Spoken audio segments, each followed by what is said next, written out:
Welcome to another podcast of Off-Season Radio. My name's Paige Cardona and I'm joined by Matthew Joyce. How are you, Joycey? Not too bad. A bit wet at the moment, but it'll get better soon. Summer's coming. It will. And Damon Jackman. How are you, Dirtman? Yes, not too bad. Paige-o? And another big episode. We're going to roll through the top 6 finishes for 2013. Hawthorn, Fremantle, Sydney, Geelong, Port Adelaide and Carlton. And I think, Joyce, you're kicking us off with Port Adelaide. Port Adelaide, what a year. I mean, who would have picked what a turnaround, actually. Semi-final berth for Port Adelaide at the start of the year. I didn't think they were going to be as bad as, a lot of people were tipping, but I had them at like 10th or so, and something... I probably had him a bit lower than that. Yeah, a lot of people said they were going to be a basket case, but then I saw, Monfries come in and he did quite well. I thought they acquired Brady, but I know it wasn't this year, but the year before that, and he was really maturing into the side and just, really developing their young talent. Getting Ollie Wines was huge for one thing. Pittard came on. Yeah. Stevenson they got. Wingard had a great year, all Australian year. Well, Westhoff was flying in the first half of the year. And luckily I didn't get on the bandwagon in SuperCoach. But they lost Chaplin and Pearce, and I thought they did quite well to cover for that. Although they do need another key defender, in my opinion, to cover because, you've got Carlisle and you've got Trengove, but not much after that. I mean, they got Tom Cleary, who they picked up in last year's draft, but he's probably more of a... They'd hope to see him play a few more games next year, but it's probably more of a 2015 prospect to really come in and hold down his own in defence. Yeah, and Jonas as well has done a pretty good job down back for them. And another one, not exactly a key defender, but Cam O'Shea had a fantastic year. He got 8th in the best and fairest, which was a very good effort for him. And another one who is criminally underrated, Matthew Lobe, who finished 10th in the best and fairest, but I think he had the best second half of any young ruckman in the league. Maybe Brodie Grundy beat him, or broke even, I would say, in terms of quality, because in the second half of the year, Lobe was just absolutely fantastic, in my opinion. He's really taken on that responsibility as the number one ruckman, obviously with Renouf there and Redden. I think it was more Redden and Lobe last year were jostling for that number one spot, and there was quite a few times where they were tried as a 1-2 combo, and it just looks to work with Lobe because he's quite mobile. Definitely, and he's a real workhorse as well. If I could compare him to anyone, it would be McAvoy, and I think that's the good comparison. Very good comparison for him. Taken relatively early, I think Lobe was in the draft. Not early first rounder, but I think he was pretty early taken in the draft, and he's really repaying the faith that Port Adelaide have put into him and really pushed Redden to the side. So it'll be good to see the competition between the two because competition's great when there's a spot in the best 22 up for grabs, especially with Port Adelaide now really pushing themselves as a... I know it's only 1 year, but the way that they played this year, if they can maintain that, there's no reason there can't be a finals mainstay. Especially with, they've got the opener, the season opener. It is the showdown, but it's their home game. It'll be very, very, very, very interesting. I'm looking forward to travelling over there for a game next year. If we get the pleasure of playing at Adelaide Oval, it'll be fantastic. Fantastic oval, great atmosphere. And speaking of, you were talking about stepping up to responsibility. Travis Spoke, as the new captain, had a fantastic Didn't he take that responsibility on well? Yeah, he got All-Australian on the bench. Well. Yeah, All-Australian on the bench. So Wingard pipped him just in that, being named in the forward line there. And Wingard won the best and fairest as well. So capped off a brilliant year for him. Best young player as well. Could you imagine if they had have lost him to Geelong? Yeah, that would be devastating. I mean, you look at that in hindsight, and when he signed on, would have been last year, for that 2-year deal, we all thought, that'll be enough for you to get yourself right through to free agency, and Port Adelaide a buggered anyway because he's going to leave no matter what. And this year, there is when you compare Port Adelaide, who were probably in that same bracket as your Melbournes, your Western Bulldogs last year, just really struggling. Yep. To see the turnaround in 12 months, I mean, you look at, obviously, Kochi comes on board. Hinkley. Just absolutely annihilates from an administration point of view. Hinkley comes across as the coach and a father figure and makes players want to play for him. And then you've got Dean Burgess, who comes back from overseas. Peter Rhodes there as well. Poached him from Liverpool, Burgess, exactly. as well. It is just such a cohesive unit, and when you get things right off field, like we've seen with North Melbourne over the last couple of weeks, that transfers onto on-field development and passion, and that's what they really, for me, possess this year. Yeah, definitely. I mean, I heard a direct quote from one of the players who said the difference between Primus and Hinkley, with Hinkley you feel like you could run through a brick wall, the way that he really, G's you up before a game and gets you raring to go, basically. And it's a massive contrast between... Ken Oath. Yeah, Ken Oath. Massive contrast between 2012 Port Adelaide and 2013 Port Adelaide. And the big improvement was the never say die attitude, in my opinion. So many times they were behind and then they would just come back and snare a win. The biggest, I think, was against West Coast early in the Sydney season. Yeah, and Sydney as well, yeah. That fortnight, yeah, with it Collingwood was just, as well. Yeah, they were fantastic. They even in that final against Collingwood, the numbers at the contest, that choking pressure, that relentless attitude that they have, they were carrying the ball in numbers, they were hunting in packs, they were playing for one another and completely exposed Collingwood on all levels. Yeah. They were a powerhouse, and you only have to look at guys. I mean, Monfries has had a new lease on life. Ollie Wines looks like he's been playing there for the last 5 or 6 years, and he's a first-year player. I mean, obviously you throw in Wingard, who's come on sensationally in his 3rd year. How GWS decided to overlook him is anyone's guess. But it's all coming together for them. Yeah, and I think they're essentially like the reverse North Melbourne, because North Melbourne seemed to really drop off at the end, and Port Adelaide never do. They always seem to really just jump in, and they don't choke. They don't choke, Port Adelaide. I mean, they had the showdown against Adelaide, which was a Wingard example at the end of the game with 3 goals, best on ground performance. And the medal.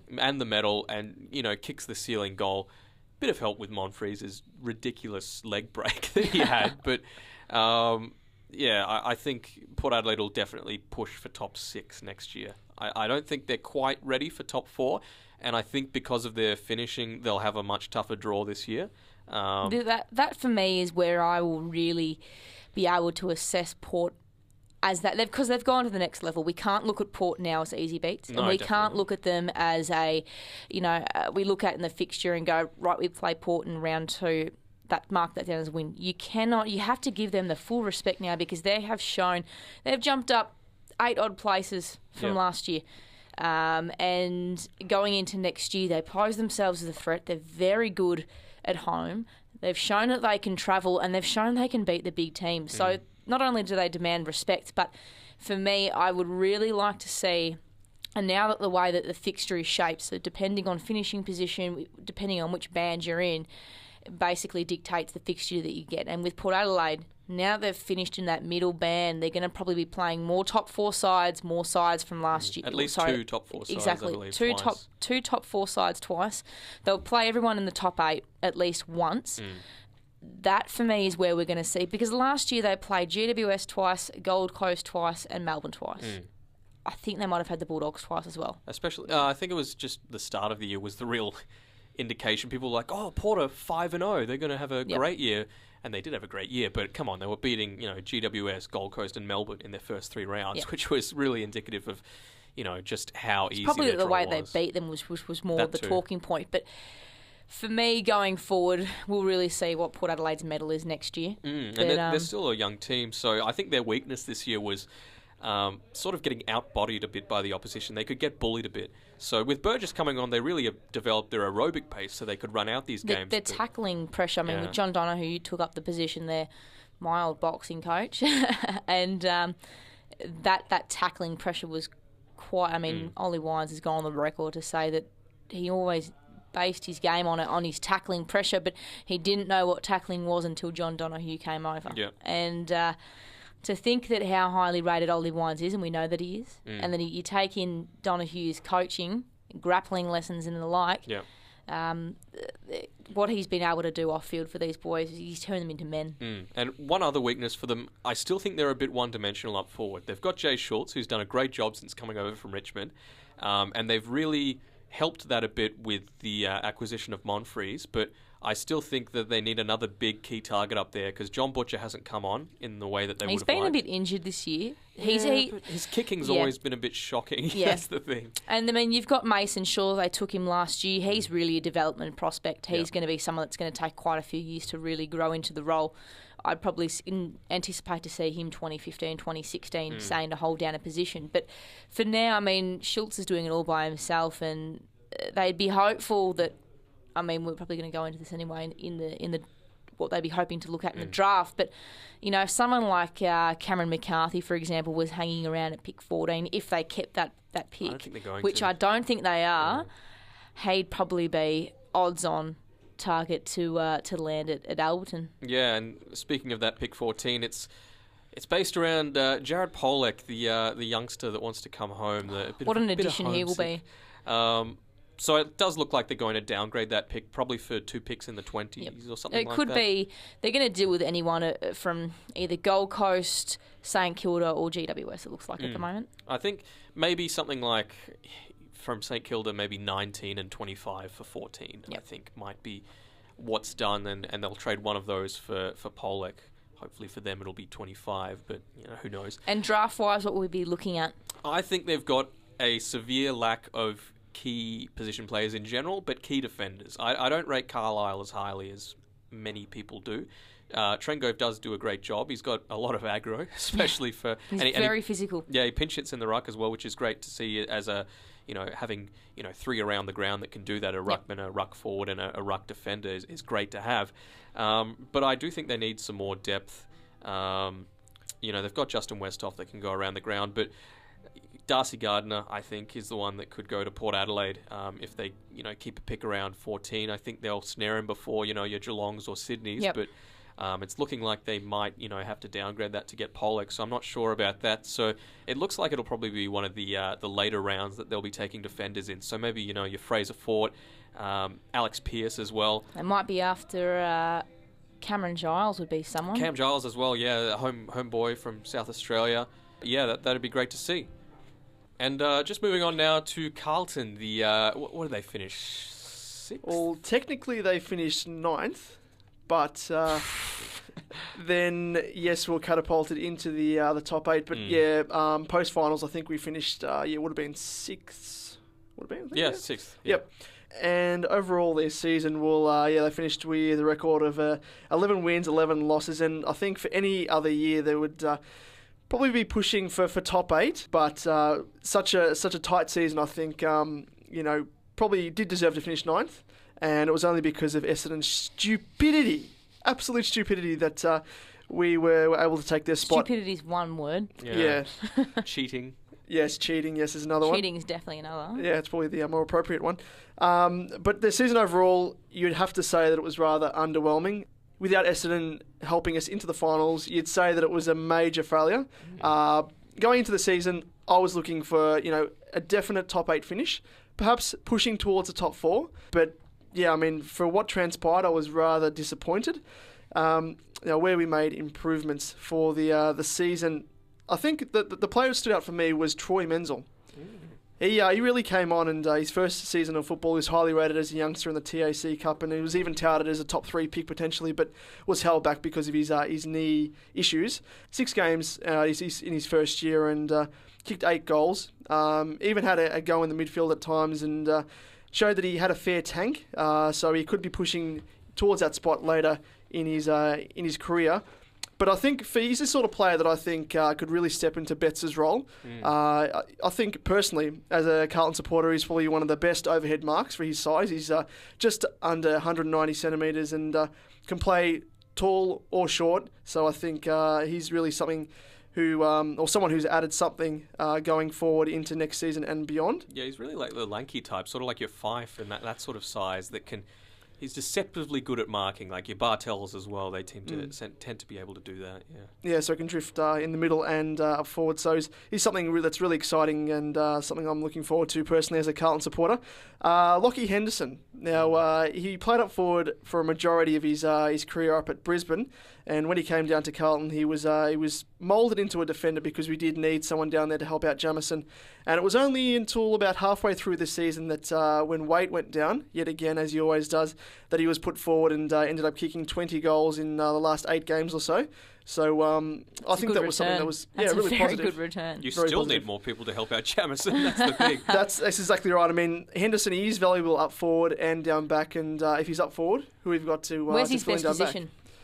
I see him. If you had a bookend at either end of the ground, centre half forward or centre half back, where would you prefer Henderson to play if you had that player who could play the opposite position? I would prefer him up forward, mainly because I love his marking. He was drafted as a forward. Yeah, his marking, I think, is more valuable up forward as a leading forward, roaming forward, with someone else there to stick at full forward. I mean, we need someone else there. I mean, if he's going to play as the centre half forward, we need the bulking full forward there. And I mean, the only other player we've got is maybe Casbolt.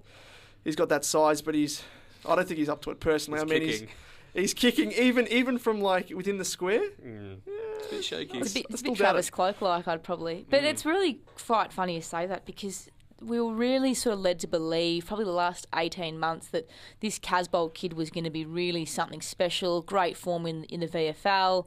He probably was a little gun-shy in a sense this year. We really probably saw most. He came on the end of last year. Yeah, he did, and this year probably was more of a defining year for him in terms of his development, and probably didn't progress as far as they would have liked. But it's kind of weird to think that Carlton were throwing his name around at the trade table, and a kid like that. I mean, we know that key players take so long to develop, and you're looking at a midfielder. You look at 1 to 3 years. A key forward or defender, you're looking 3 to 5.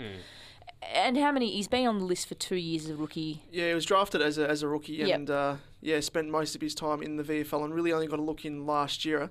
But yeah, I mean, you could probably give him another season at least, I'd think, Definitely. and see how he go. I mean, it's different to the Kane Lucas situation, who, in my opinion, really hasn't lived up to how highly he was drafted.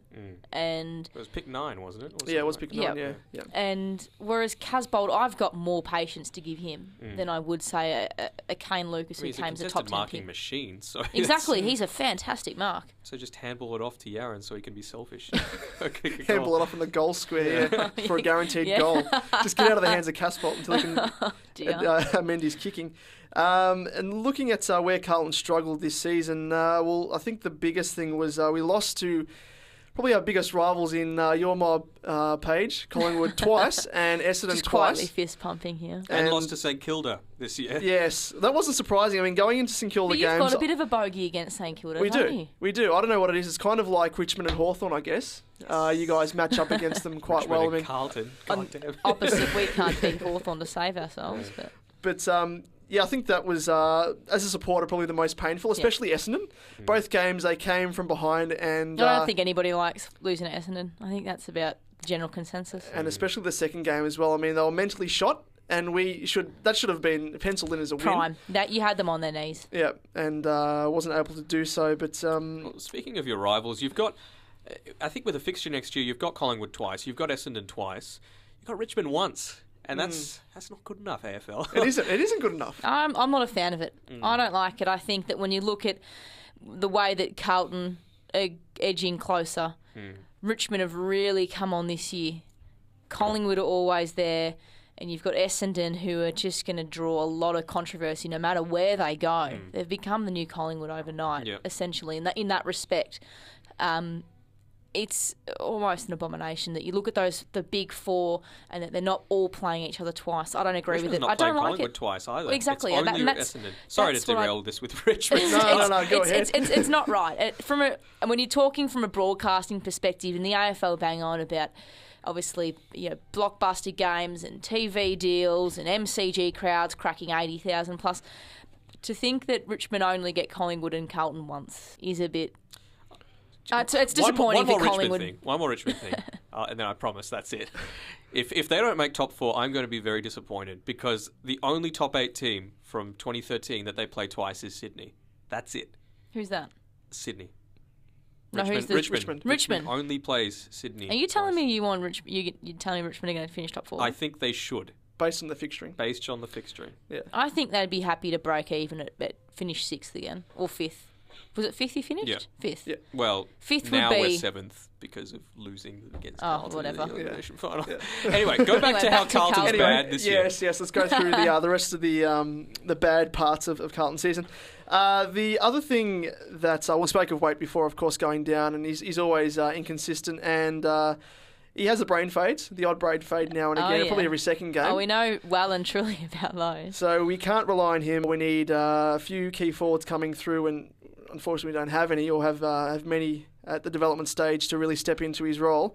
But the inconsistency, I think, of the now disbanded Three Amigos. Now, I was really disappointed. It's like with- Mick Moldhouse. I mean, Three Amigos are Carlton through and through. It's like the Collingwood Rat Pack, and they've both now debunked. They're gone. But you'd say that, well, most people would say that Yaron was the most disappointing. But as a Carlton supporter, I mean, we're all expecting Yaron to come on, and I mean, he's been slow in his development. But I think as a senior player, Eddie Betts was probably the most disappointing. He only kicked 22 goals this season in comparison to 48 last season.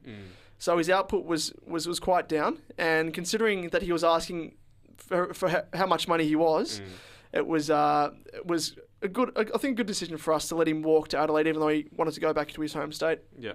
No, it's definitely a smart decision. It's funny, but although you look at, I know there's that year, for example, but what I want to make note of is 2012 and 2011 form of Eddie Betts. And both of those years, he had something like, obviously, like I said, 48. He had 48 goals in 2012, and he had about 50-odd again in 2011. On top of that, he had in both years, so he had all up in 2011 and 2012, combined for 25 goal assists, direct goal assists in each year. So you're looking at almost now a return of 75 goals that Eddie Betts has had a hand in. And you've delivering. lost that now. So That for me, where's it going to come from, other than mental? That's my worry. I mean, I love Eddie Betts. I'm such an Eddie fan, but when you look at his 2011, 2012 form, fair enough, this year probably wasn't his year, and a lot of players perhaps didn't come on as strongly or perhaps tailed off a little bit under the new Malthouse game style. But to think that he is actually quite a bit... I know you've gained Dale Thomas, and that's a huge plus, should his ankle hold up. But the other issue is that you're losing Eddie Betts. And that, for me, when you're talking about an avenue to goal and you're talking about a player who can kick goals and can kick bags, and if he's not kicking them, he's playing a part in them, you've lost a massive avenue to goal. That, for me, must be rectified next year. Yep. He is such an important player to Carlton and has been. I long hope time. that there's going to be that player that steps into that role, or we see Yaron take up that position more frequently, or Jeff Garlett stays in that position instead of probably playing a little bit higher up the ground. For me, that's just my observation. Yeah. Speaking of next year, what are your expectations? Well, next year, let me just flip over the page. You've jumped ahead of me. Well, expectations, I think we should definitely be cementing a spot in the top 8 for sure, especially with the acquisition of Daisy Thomas. As you said, hopefully he does stay fit with the ankle. Bit of a question mark over his head there, but if he has a good pre-season, hopefully he can provide a bit of X factor. X factor, that's the word I'm looking for, yes. And I think what we need is a key forward. We need a key defender. Good thing this draft's got many. But- wait. Yes. Oh. The one thing I don't understand, God. going into the trade period, Jesse White, why didn't we chase him? I don't actually understand, considering Collingwood got him for nothing, because they got him for a third-round pick, 44. You're not going to use that. Well, It's a maybe throwaway. Sydney In this draft, you're looking at taking max this year will be 50 players taken. Max. That's not one word of a lie. 50 odd players will be taken this year. The rest will go through to the rookie draft. Now, when you're telling me that pick 44 is enough to get Jesse White, who perhaps hasn't set the world on fire in his 6 years in the system, but shows quite a lot of ability and athleticism, enough to at least influence a club structure rather than being a shining light. I mean, he'd be a fantastic acquisition if he had gone to Carlton, because it just gives the forward line of Carlton so much more structure, and you can play that ruck role as well. I just don't understand why Carlton didn't look at him. And instead, they're chasing more midfielders in Doherty. But if you look at it, I mean, what did they need at this draft pick? They needed either a key defender, didn't get that. They needed a key forward, didn't get that. They needed some quality midfielders. They've got one in Dale Thomas. Maybe but they Doherty. had, at the moment, who knows where Doherty's going to go, considering there's now a bidding war. Could go to North. You know, I mean, North are looking at packaging a deal together that'll get Karnezis and Doherty. And not bad. If you consider it, they've had just about everyone snatched from the Ponce. Adley was going to go there, turned his nose up. Shane Savage said, I want to go to Carlton and play there. Nope. Ended up at St Kilda. Carlton just... I'm loving it. They sat in their head. I mean, look, from a trading perspective, of which I'm a fan of, I think, apart from getting Dale Thomas, this year's been exactly like last year. They've sat in their hands and done squat. Yeah. That's most disappointing. I mean, as a supporter... But they should get Sam Doherty. Common sense prevails. They'll get him, but Brisbane are still pretty pissed off about 32 or 33 being offered, considering he was picked 12 just 2 years ago. And last year, I mean, Jesse White, he was one who... Well, whispers were that we were looking at him as a potential option. You definitely were. And now that he's out of contract and wanted to go elsewhere, why didn't we chase him? It's quite silly.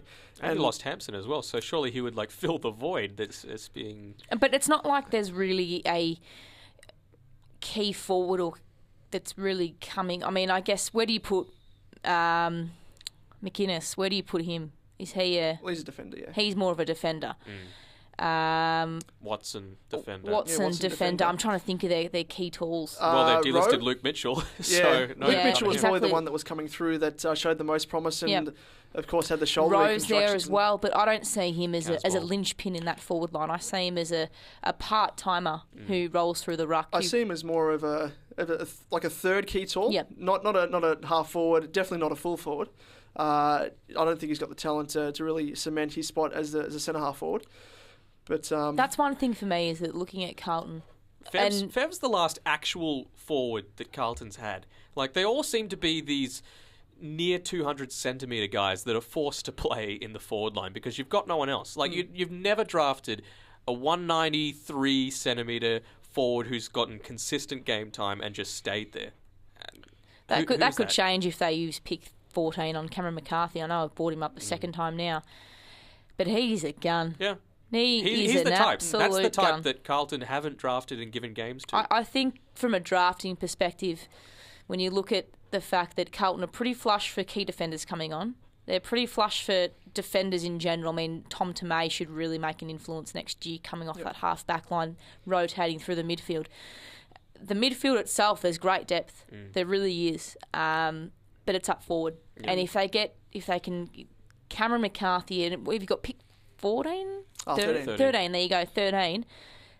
He would be number one on their target to get in a bona fide key athletic forward who takes big pack marks, who is athletic on the ground, in the air, from a set shot, on the run, or from a snap. The other thing that Carlton may do is try and mould Cruiser into more of a forward. I hate that. He's such a good ruckman. He is, but now again we have got Warnock, which I think he's a great tap ruckman around the ground. He's really come on this year. And he has. And Hampson did, of course, fall behind, and he's one-dimensional, I think. He's only a ruckman. I don't see him as a forward. When he was up forward, could take a decent grab now and again, but he can't kick. Yeah, and unless it's against Richmond, then he just kicks 4 goals. And then exactly right, and then you guys trade for him. But, heading into the draft, I think one that we could be looking at is McCarthy, yes, and I would love for us to get Ben Lennon, but I think he's going to be taken inside the top 10. No chance. Definitely. Yeah, so, if he's around at pick 11. Yeah, 11 or 12. 12. He'll go to 12 max, in my opinion. If Salem's gone and he falls into Richmond's laps at pick 12, then they'll take him in a heartbeat. Yeah. But he would be one that you'd look at. You'd like that, wouldn't you? What else can you tell us about Carlton? Otherwise, the other one that I hope that we get in terms of key tools is Gardner as a defender. I don't think we've taken a defender since Watson. And that was, I think, when Talia was up for grabs there. It might have been when we took Lucas or Yaron. No, it was Lucas ahead of Talia, I think it was. It was, same draft. And they came back to bite us in the arse, as we've seen so far. So we do need a key forward. I think if we get Gardner in, at least then we can develop him along with Watson. Jamison and then push He will be Henderson there. forward. I think you're probably going to be looking at a key tool here. Yeah. And it's going to be one of two, and it's going to be either McCarthy or it's going to be Gardner. Yeah. And Diz would be a Interesting pretty to good see. fit for the Blues. As I say, every single season, there's 3 things in life that are a certainty. Death, taxes, and Carlton drafting a midfielder with their first pick. And I think Maybe will not happen this again. year. Are you sure? You think I think it will. Oh, it just shows the stupidity of your list management. Not good enough. And we're moving on to Sydney. And last year's premiers, not so much this year, but it's been a interesting year for them. They looked like they were going to defend their title this year, but they really ran into I guess they almost ran themselves into the ground in the end. They really probably struggled on the run home. Injuries really started taking a toll. Fatigue really crept in, and there was a bit of a different look to the Sydney side this year, which is, you think with a premiership side not much can really change, but for Sydney it did, and they have guys like Tom Mitchell come in. They didn't debut many. Cunningham. Yeah, and Cunningham. Brandon Jack. I mean, Rampy was there. He came in. Brandon Jack for me was quite impressive as well. But a bit of a different look, especially with Adam Goods as well being injured for the majority of the year. He probably really struggled. And they missed his presence. Obviously, Jude Bolton on his last legs. But I mean, on the flip side, Jared McVeigh had a stellar year. Ryan O'Keefe was fantastic. Look... Kieran Jack had a great year. Hanbury had a great year. They're just literally left... Hanbury, for example, was odds on to win the Brownlow at one point. And of course they got Kurt Tippett in, who didn't get to debut until round 11. I thought it was a little bit ironic that was the game after they had just playing Adelaide. So well done, AFL. Yeah. Well done. You've delayed that blockbuster for another 12 months. But look, what went wrong for them, as I said, injuries cruelled Sydney's finals campaign before it even started.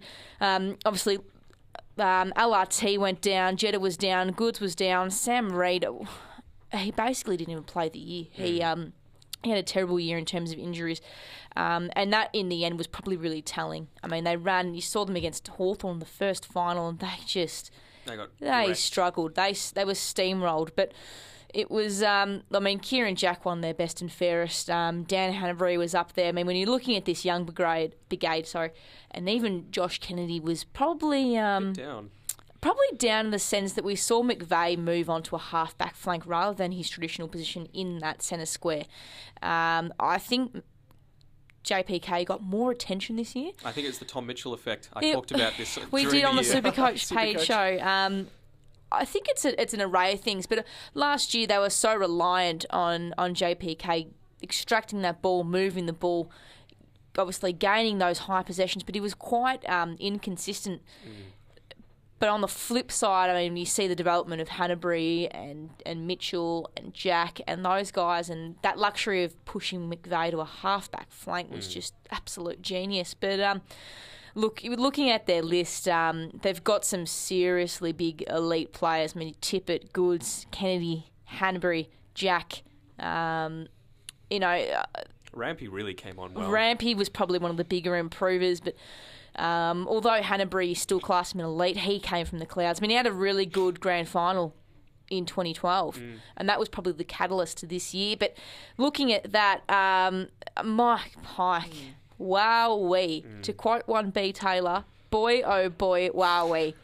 I love him. Did you know he's from Canada and he used to be a rugby player? No way. No? Really? Did you know that? International player.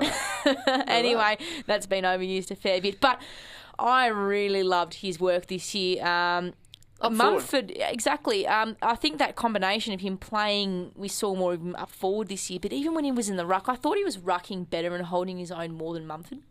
And looking at Mumford, he did have those injuries and those back problems. He was in and out of the side, and most of the time Pike quite literally carried that ruck division and held it down beautifully. And obviously with Mumford being moved on, there'll be no issues there considering Tippett can ruck, and obviously Pike's more than capable. But they played Pike, Mumford and Tippett at times. So is there top anyone heavy, really I'd that say. can It's almost maybe going LRT to. could come in maybe and do a bit of damage. It's probably going to more balance them out than not. You can't.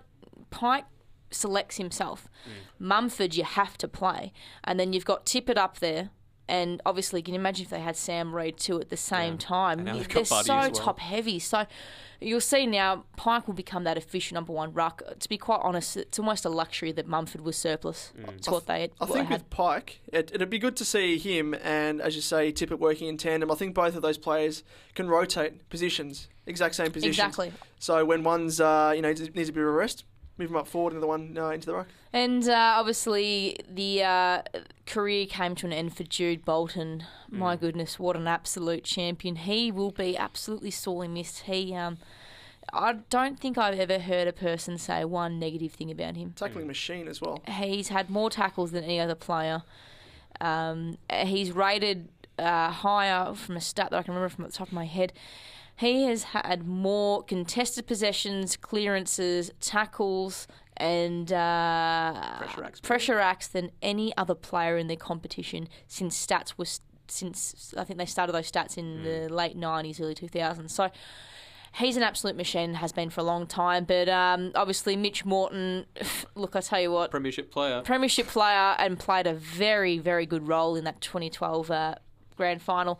And obviously Marty Matten's career has come to an end because of injury as well. So they've lost quite a few players. Sorry, those three players, probably Mattner and Bolton more so, are going to be the more experienced ones there. But the big recruit, Buddy Franklin, 9-year deal. I'd probably say he was going to go to GWS, but when someone throws an irresponsible deal, they were never going to be able to match that. That is the most irresponsible. I mean, look, honestly, it's going to be more telling in the next 5 years. Yep. We'll be able to look back on this and say, did they get it right? Did they not?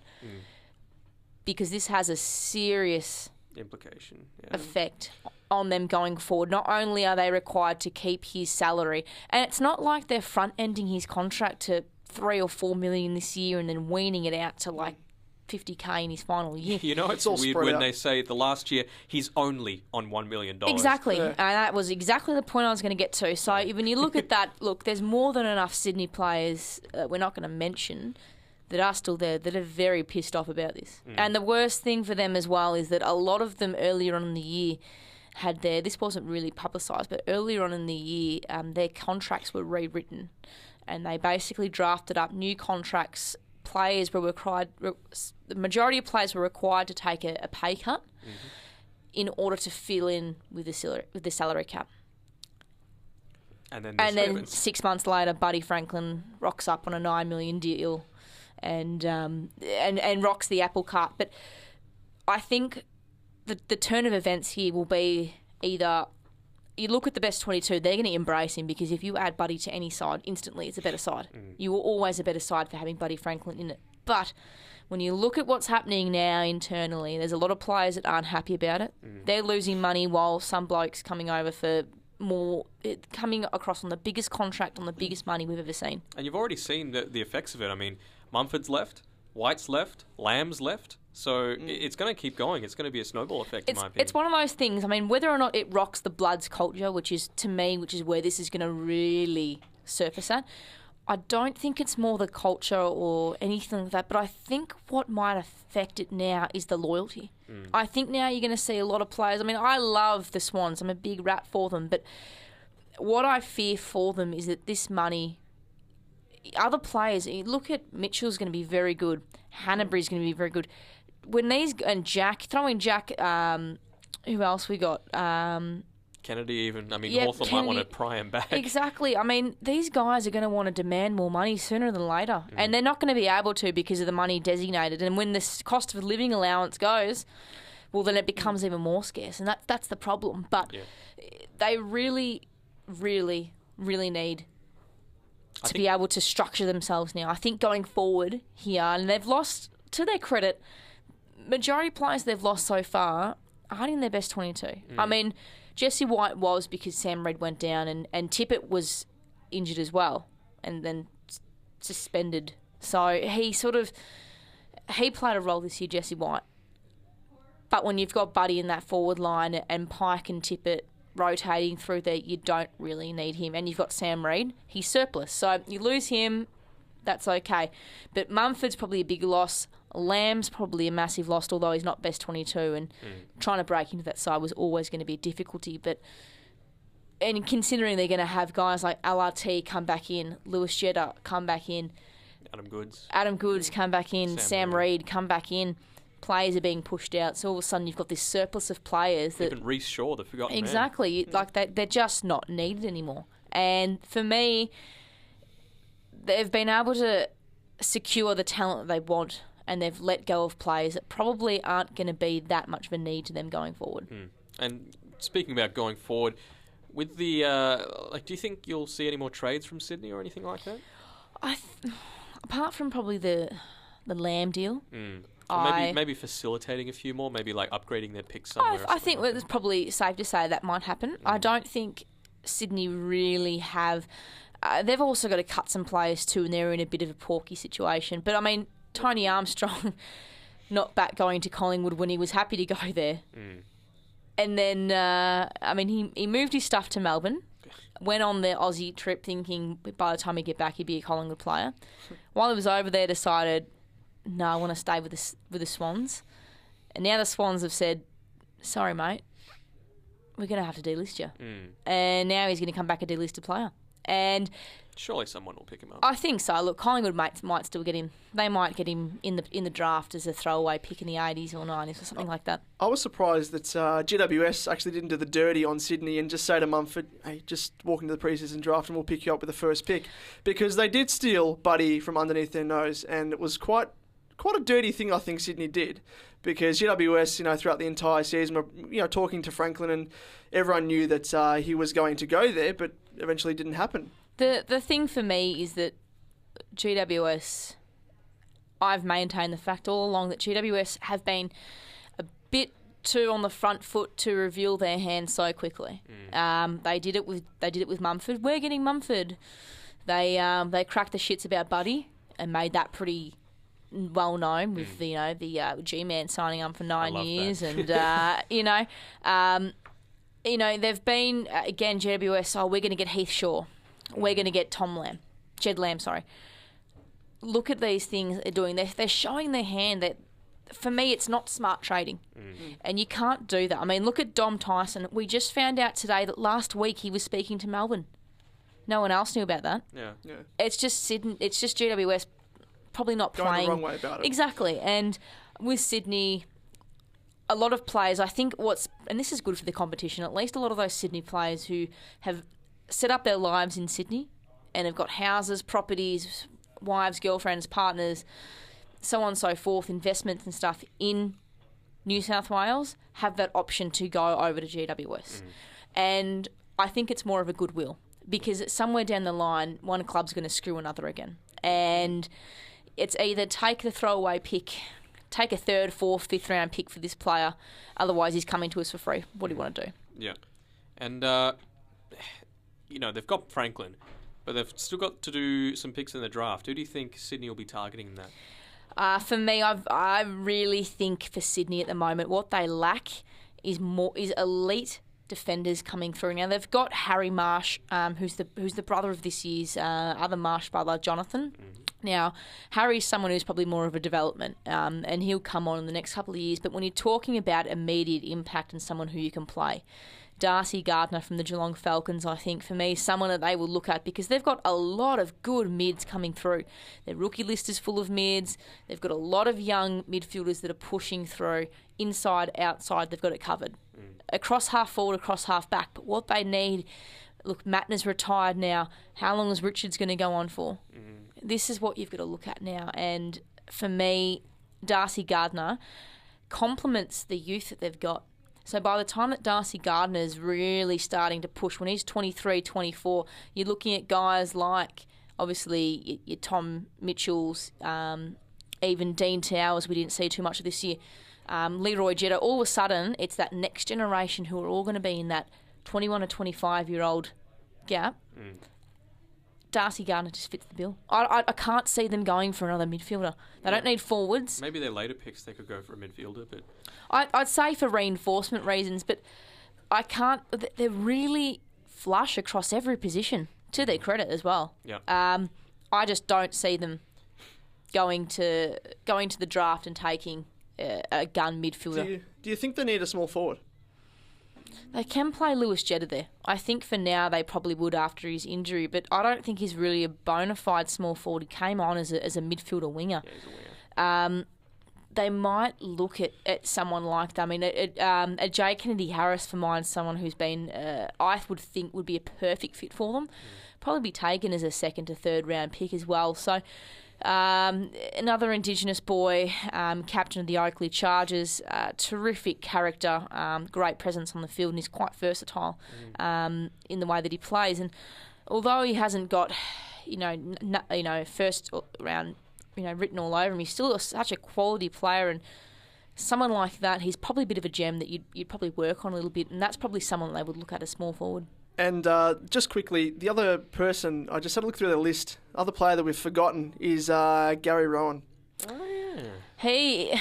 He's going to add something when he comes back. He was definitely used as a sub, obviously, coming back from that horrific leg injury. I think of it now, it still makes me squirm, but as you said, forgotten man.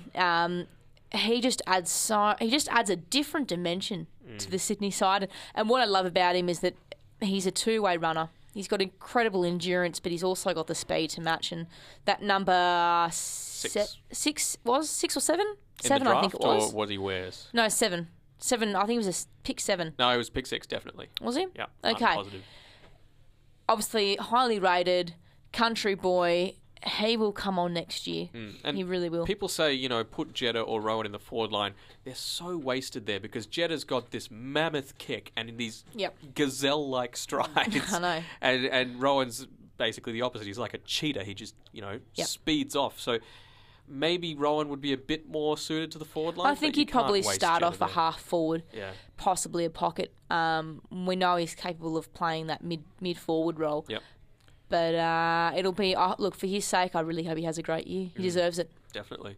And that basically brings us now to the end of this episode. We've covered, who have we covered? Port Adelaide, Carlton and Sydney. And next episode, we'll be speaking about Geelong. Who else we got? Fremantle and Hawthorn, the premiers. So another good episode. So stay tuned for the next episode.